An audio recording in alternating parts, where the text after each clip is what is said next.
First reading, Ezekiel chapter 43 verse 1 to 7.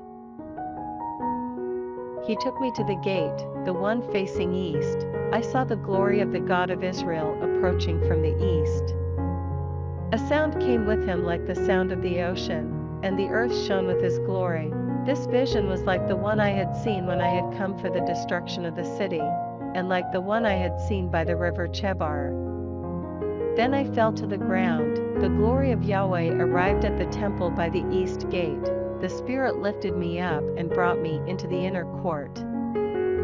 I saw the glory of Yahweh fill the temple, and I heard someone speaking to me from the temple while the man stood beside me. He said, "Son of man, this is the dais of my throne, the step on which I rest my feet.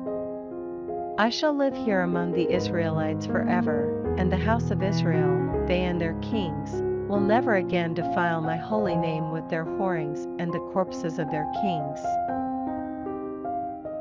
Responsorial Psalm, Psalms chapter 85 verse 9 to 10, 11 to 12, 13 to 14.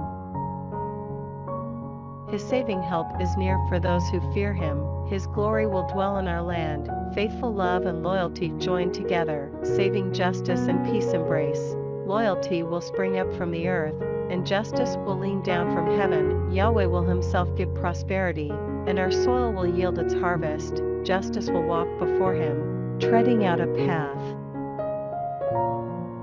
Gospel, Matthew chapter 23 verse 1 to 12. Then addressing the crowds and his disciples, Jesus said, "The scribes and the Pharisees occupy the chair of Moses. You must therefore do and observe what they tell you, but do not be guided by what they do, since they do not practice what they preach. They tie up heavy burdens and lay them on people's shoulders, but will they lift a finger to move them? Everything they do is done to attract attention, like wearing broader headbands and longer tassels.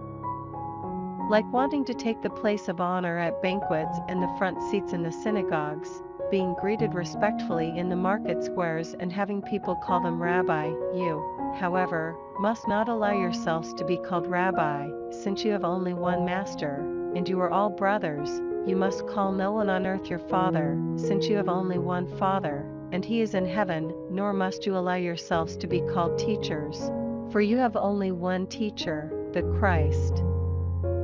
The greatest among you must be your servant. Anyone who raises himself up will be humbled, and anyone who humbles himself will be raised up."